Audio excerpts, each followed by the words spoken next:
अस्सलाम वालेकुम dear students. आज हम एक्सरसाइज 6.6 क्वेश्चन नंबर 8 से स्टार्ट लेंगे। क्वेश्चन नंबर 8 है show that the reciprocal of the terms of geometric sequence a1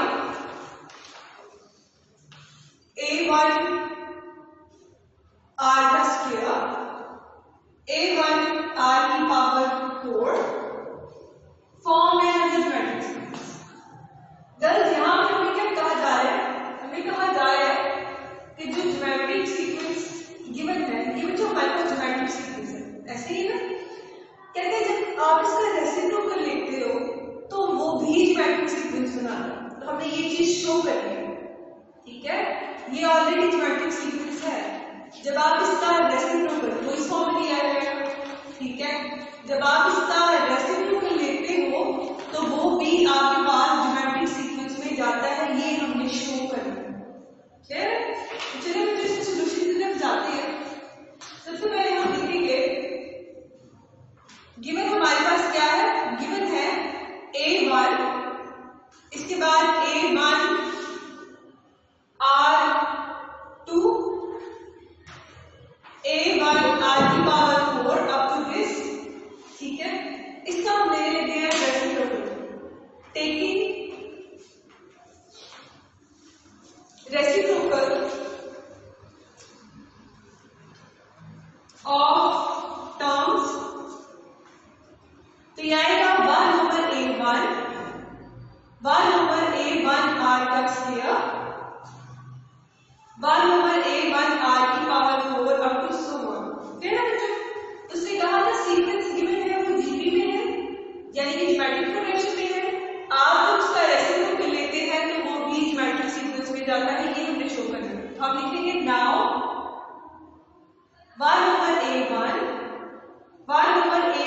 r का स्क्वायर 1 ओवर a1 r की power 4 will be in GP. हम शो करेंगे कि ये भी क्या है? जीपी में है, ठीक है बच्चों? क्योंकि ये बात अभी हम शो करने जा रहे हैं, हमने शो नहीं किया। अगर बच्चों ये जीपी में होगा तो क्या मतलब इस बात का? इस बात का मतलब है कि इसको जब इसमें डिवाइड करेंगे और इसको जब इसमें डिवाइड करेंगे तो दोनों का आंसर हमारे पास दोनों क्या होंगे? इक्वल होंगे। ये आएगा 1 ओवर a1 r का square divided by 1 over a1 equal है 1 ओवर a1 r की power 4 divided by 1 over a1 r का स्क्वायर, ठीक है बच्चों? यानी कि कॉम्बिनेशन क्या है? सेम है, दोनों r की इक्वल, दोनों r की इक्वल है। तो इसका मतलब है ये भी r की इक्वल है, ये भी r की इक्वल है। तो इसका मतलब है ये दोनों बच्चों r की ही इक्वल है, क्लियर है? तो इसलिए हम ये लिखेंगे। अब देखो बच्चों ये भी बटेगा, ये भी बटेगा, ये क्या होगा? ये ऊपर जाकर भी कितना आएगी और ये नीचे आ जाएगी। हमारे पास आएगा a1 divided by a1 r का स्क्वायर। इसी तरह ये तो कैसे रहेगी? a1 r का square divided by a1 r की पावर 4। कटिंग करते हैं बच्चों, a1 से कैंसिल, a1 से कैंसिल। यहाँ बचेगा 1 ओवर r का स्क्वायर। यहाँ एक स्क्वायर से बच्चा कट गया और हमारे पास क्या बचा? r का स्क्वायर। अब बच्चों हमारे पास कॉमन रेशियो यहाँ क्या है? एग्जिस्ट कर रहे हैं। तो हम लास्ट में लिख देंगे which shows that 1 over a1 r का स्क्वायर 1 over a1 r की पावर 4 r in जीपी। तो यहाँ तक बच्चों हमारा ये क्वेश्चन होगा। खैर हमने शो कर दिया कि दोनों का आंसर हमारे पास सेम आ रहा है। इसका मतलब है कॉमन रेशियो एग्जिस्ट कर रही है। कॉमन रेशियो एग्जिस्ट कर रही है, इसका मतलब है ये हमारे पास किसमें है? जीपी में है, क्लियर है बच्चों? इसके बाद हम स्टार्ट करते हैं अपना next question. Next question given है हमारे पास पेज नंबर 209 में। 209 में हमारे पास है, ठीक है? Question number 9। क्वेश्चन नंबर 9 में क्या होने जा रहा है? Find the x term of geometric sequence, ठीक है? जब इस ज्योमेट्रिक सीक्वेंस हमारे पास क्या है? a5 डिवाइडेड बाय 3 इज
याद है A5 is equal to A1 R की पावर 4, क्योंकि ये वैसे ये बिल्कुल वैसा ही है। ठीक है बच्चों, तो हमने क्या किया, हमने सिर्फ इसको ब्रेक करके लिख दिया। A5 की जगह हमारे पास क्या आ जाएगा, A1 R की पावर 4। इसी तरह ये काम जब हम A3 के लिए करेंगे तो एक काम करके लिखा जाएगा। इस तरह यहाँ 5 है ना, तो जब हम नेक्स्ट 3 का फॉर्मूला करेंगे तो 4 हो गया। इसी तरह 3 है तो इसकी जगह क्या आ जाएगा 2। क्लियर है? ये आ जाएगा is equal to 4 over 9। A1 से कैंसिल, एक से कैंसिल, हमारे पास आ जाएगा R2 is equal to 4 over 9। Scale up करेंगे तो हमारे पास आ जाएगा प्लस माइनस 2 ओवर 3। क्लियर?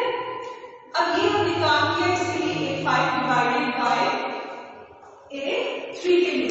अब हम बात करते हैं बच्चों A2 के लिए।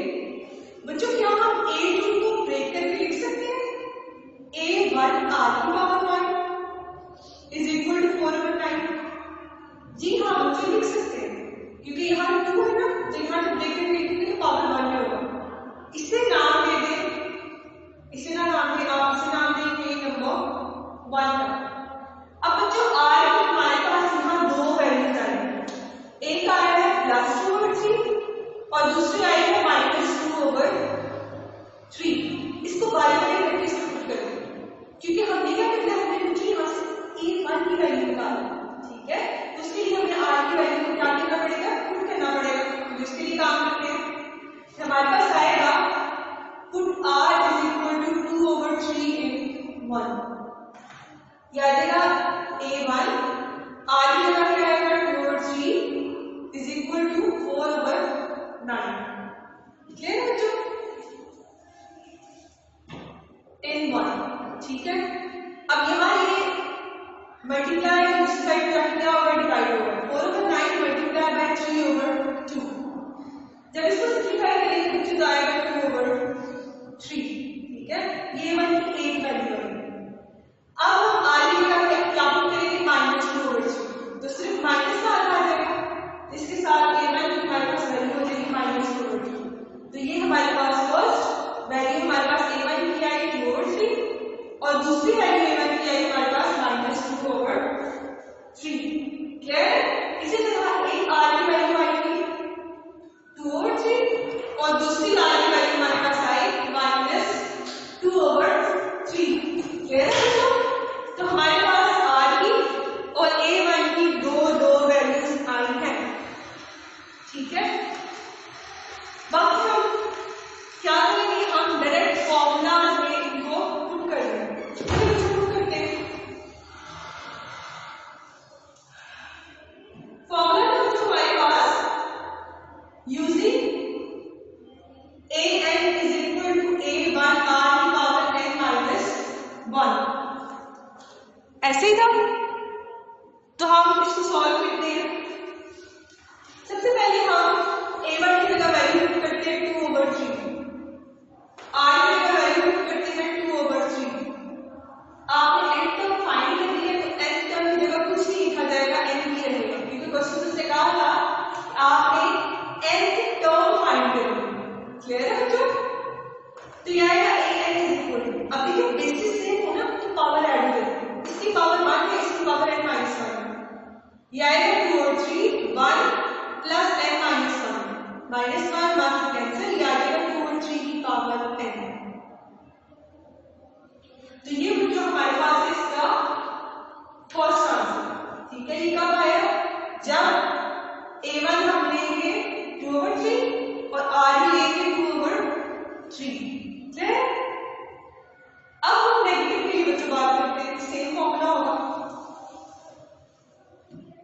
an is equal to A1 की जगह आएगा आपके पास माइनस 2 ओवर 3, R की जगह आएगा बच्चों माइनस 2 ओवर 3, पावर है n माइनस 1। ये कब कर रहे हैं, जब A1 हमारे पास होगा माइनस 2 ओवर 3 और R की क्या होगा माइनस 2 ओवर 3। अब देखिए बच्चों बेसिस से ना पावर क्या हो जाएगी, ऐड हो जाएगी। इसकी पावर क्या है 1, यह आएगा माइनस 2 ओवर 3 की पावर 1 प्लस n माइनस 1 1 से कैंसिल, यह आ जाएगा माइनस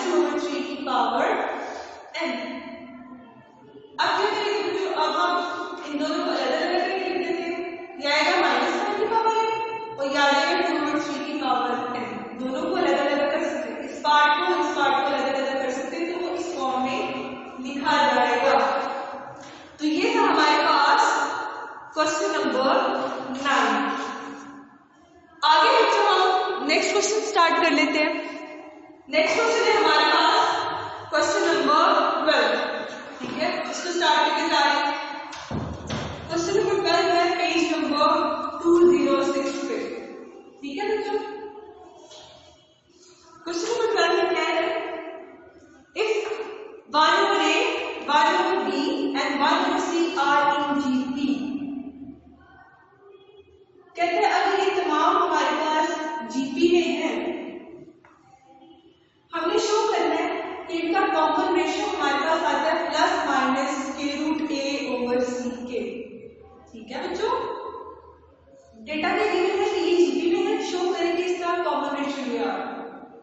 क्योंकि ये जीपी में है तो हम लिखेंगे since 1 over a, 1 over b and 1 over c are in GP। अगर ये जीपी में है सो देयर एग्जिस्ट, इनके दरमियान कॉमन रेशियो होगा।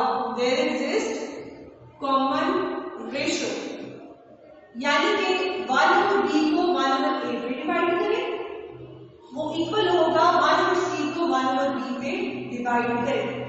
याद रखिएगा 1 over b divided by 1 over a equal है 1 over c divided by 1 over b के। ठीक है, इन दोनों की हमारे पास कॉमन रेशियो क्या होगी? सेम होगी। ठीक है, तो नेक्स्ट हम क्या करेंगे बच्चों? मजीद सिंप्लीफाई करते हैं, ये ऊपर चला जाएगा, ये आएगा a over b is equal to b over c is equal to r। यानी कि r इसके भी इक्वल है, r इसके भी इक्वल है, ये आएगा r is equal to a over b and r is equal to b over c। एक को नाम दे देते हैं इक्वेशन नंबर 1 का, एक को नाम दे देते हैं इक्वेशन नंबर 2 का। इन दोनों को मल्टीप्लाई करते हैं, क्या आएगा? Multiplying equation number 1 and 2। ठीक है बच्चों, ये आएगा r से मल्टीप्लाई होगा और a over b over c से क्या होगा? मल्टीप्लाई होगा। तो हमारे पास कुछ ये फॉर्म बनेगी, यह आएगा r का square is equal to b से कैंसिल हो गया, यह आया a over c।